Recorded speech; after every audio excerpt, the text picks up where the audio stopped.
And we begin our coverage on Venom Lethal Protector, issue number 2. Number 2.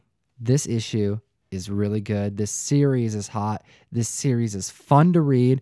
And you know what? I actually have a couple things about this comic book I want to talk about in general because I really dig the art style. Yes, Mark Bagley. Love that guy. My first exposure to him and actually to Spider-Man comics in general, if I'm being honest, was Ultimate Spider-Man. So for me, Mark Bagley is kind of... You dig that like cartoon, slick, it really clean fits. style. Yeah. And it translates well. And you know what? We're seeing that in this issue all over the place. My favorite art in this issue is actually Spider-Man and the background. You could almost call it a generic scene because he's drawn this one image of Spider-Man swinging through the city like a million times. Right. But you can tell he's had practice because it's beautiful. The landscape, the cityscape, the buildings, man, perspective, how it just goes back. Yes, perspective. I would say if all things, this issue, what really makes it one that you're going to want to just take your time and just dive into these panels and stare at the backgrounds is the perspective that he brings, positioning these characters in a way where you see parts of the city, parts of the events in just a unique way. It's cool because it's about what he does show, but also what he doesn't show. Because there's that other panel where it's him swinging past the building, but instead of seeing the sky, you just see white. Ooh, yes, solid white, and it contrasts well with his suit, which is kind of more of metallic-y. I like that Spider-Man. I like my Spider-Man a little metallic-y in his colors, and his eyes. Spider-Man has big eyes, and I'm a big fan of that. And when they're white with that white background, it pops so hard. Pops. But right now, before we move on, we do have a comment from our last video. Yeah, this one was from, I got one from Caleb Murphy. Okay. Tom, Caleb's a homie. Yes, Shout he out. is. Tom, Ryan, Russ, how about an EdTV type deal? All y'all strap GoPros to yourselves and just film your day-to-day. LMBO. You guys are great. I like that idea. That's pretty funny. Yo, Russ, you tell me, what do you think about that idea? You know what? I think that's an awesome idea. I think we do this already, don't we? You've all seen the bathroom videos. Oh, yes, it's pretty bad. This is our other YouTube channel that you don't get to see. That's the private one. Subscribe to our Patreon and check it out. My gosh, that's pretty good. I like that idea. I also have another comment from someone in the community. We do have a comment from Jeff Legas. He says, I'm super excited as well for this movie. I'm hoping to see Carnage. And I'm pretty sure Carnage is slated for this movie. I've seen some images of a very slick looking Carnage, one that looks very scary. Interesting. This is news to me, but I feel like it's got to be coming. If not now, then in whatever inevitable sequel would eventually happen. But it's got to. They got to throw Carnage in here. They need a villain. They do. And they're going to be trying to pump out a bunch of symbiotes. So where do we pick up this story? Because now we ended last issue with Venom going through... Yeah, he fell through this giant tunnel underneath San Francisco and ended up in a weird-looking old-timey village city type place with torches and horses and carriages, and it was like a place out of time. We find out in this issue that San Francisco experienced an earthquake back in the early 1900s. Correct. And this city sank. Right. And there's a population living there of religious individuals kind of working together in a community to survive. Right, this like isolated society. And it came very much out of left field, but it was super cool to read. You know what else came out of left field? What's that? Venom fighting all these mechas all of a sudden. Right. Yeah, that was weird too. Yeah, though the city just wakes up one day and they've had a very normal society, and then all of a sudden you have this alien monster fighting these huge creatures that are just shooting off sound waves and destroying everything, and there's an all-out brawl. Yeah, they kill a guy. They like blast one of the homeless guys down there, and then that kind of sets Venom off as their protector. Exactly. He takes it on himself to fight these big mech dudes. If he gets an excuse to fight, he's going to do it. Oh, naturally. Who wouldn't? And of course, he takes them out. Of course he does. He takes them out and seeks refuge in this town. I mean, some of these townspeople have already accepted him, right? But others are very weary. The ones who are kind of hanging around him, who happen to be near him as he's kind of proving himself as, somebody who's looking out for them Mm-hmm. and doing the right thing. Those guys are like, yeah, this person's okay. Let's give him a chance. And everybody else is like, that is as scary as the Monster Man, and we don't want him living here because he will eat us.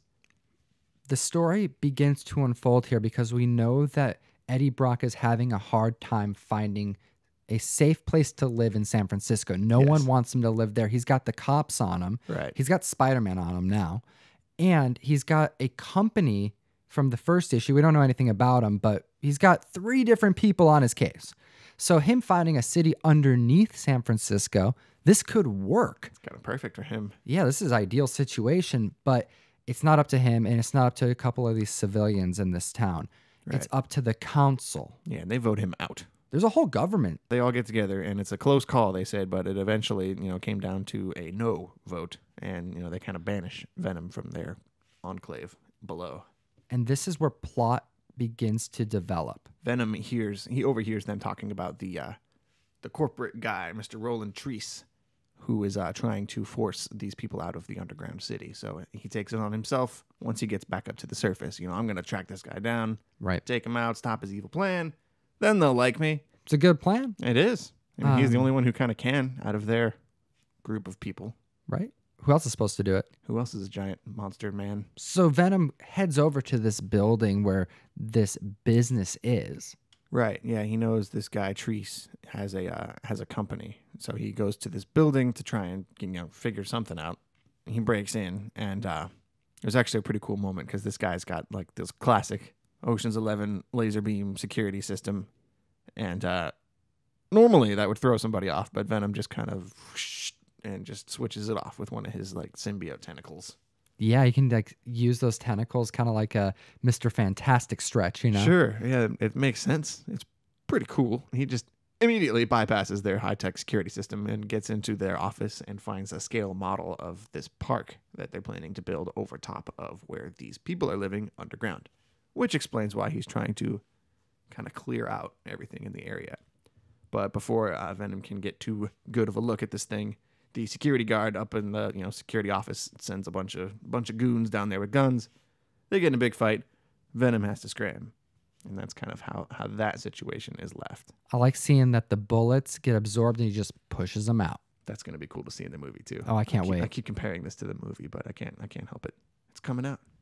I think this is going to be good. I mean, if they pull key moments from the issue like this, it could be done really well. He displays a lot of cool moves. Yeah, like that, and the whole, using his symbiote to like seep through the cracks of things, and it's got potential.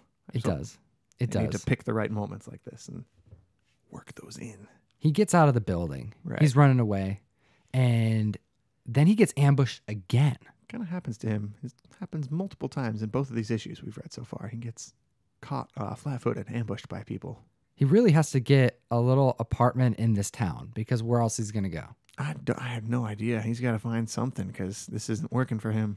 He gets ambushed again by this guy named Orwell Taylor, who apparently had his son killed by Venom, and now he's got a mega grudge against him. And the issue ends with him and a group of pretty intense-looking goons behind him that he calls the jury. And they're apparently enough to stop Venom, I guess. Yeah, it's his army to get rid of Venom. We find out in issue 1 that Orwell Taylor saw that Eddie Brock was going to San Francisco and mentions that now that he knows where he's going, he knows how to hunt him. Right. And we also hear in this issue that he's blaming Eddie Brock for the death of his son. So we know his motives, we know why he's there, we know he's rich, and he's got a team of people to stop Eddie. And that's where we finish off this issue. Speaking of fathers and sons, though, there was a little couple scenes in this issue where Peter Parker goes to track down Eddie's father. True. To try and get some info out of him that we don't get to see. He goes as Peter Parker. He gets the door slammed in his face, which was pretty funny. Mm-hmm. And then a little while later, he comes back as Spider-Man and kind of forces it. Like, all right, we're going to talk about this. Like, you're not shutting me out anymore. That's where that leaves off, too. So It's kind of setting up for the next issue. In a few different areas of the plot. I'm excited to see what happens next. We are going to find out more about Eddie Brock's childhood. That's what it says anyway. It promised. Exciting. I'm looking forward to finding out more about this character. We're developing more of a Venom origin, and we can't finish up this issue without shouting out this panel right here. classic Transmetropolitan glasses before Transmet even came out. Maybe Derek Robertson really likes Lethal Protector. Yeah, maybe he saw this panel and was inspired. I mean, they're popular glasses, but it seems a little coincidental. I mean, he went on to do things like The Boys, Happy, so maybe this panel had something to do with Transmet. I don't know, but it's really cool. We like to think that happened. You never know. I want to know from the audience, we mentioned how Mark draws Spider-Man, how he enjoyed that clean style. I personally like the webs, how he draws his webs in a simple way. Yes. It definitely makes it flow on the panel a lot better. It doesn't distract your eye when you're looking at it. There's certain artists who draw Spider-Man with almost an unnecessary amount of detail that just kind of bogs you down as you're reading the page. I want to know from the audience what their favorite type of Spidey is. Are you a fan of a McFarlane Spidey? Do you like more of a cleaner, slicker design? Ditko, maybe? Put your answers in the comment section below. Got plenty of options, You got Otley now, right? Yep. Got Bagley. Yeah, so many. Ah. Yeah, put your answers in the comment section below. I like to read those. We do appreciate your time. Make sure to hit that like button, that subscribe button. Don't forget, hit that bell. Yeah, hit that notification bell. YouTube may or may not tell you that we posted a video. We're not even sure anymore. But you know what? If you do those things, it's going to increase the odds of being seen. And you know what? If you do those things, you're geeking responsibly. Well put, Ryan. Enough? Said. Thank you so much for watching the video. Shout out to all of our new subscribers. We're going up like crazy every day. We appreciate every single one of you. If you want to sign up for the mystery mail call, make sure to hit the link in the description. We're filling up quick. We've got about 50 slots left for October. The deadline is the 15th. We'd love to have you join. Give me an excuse to send you some comic books.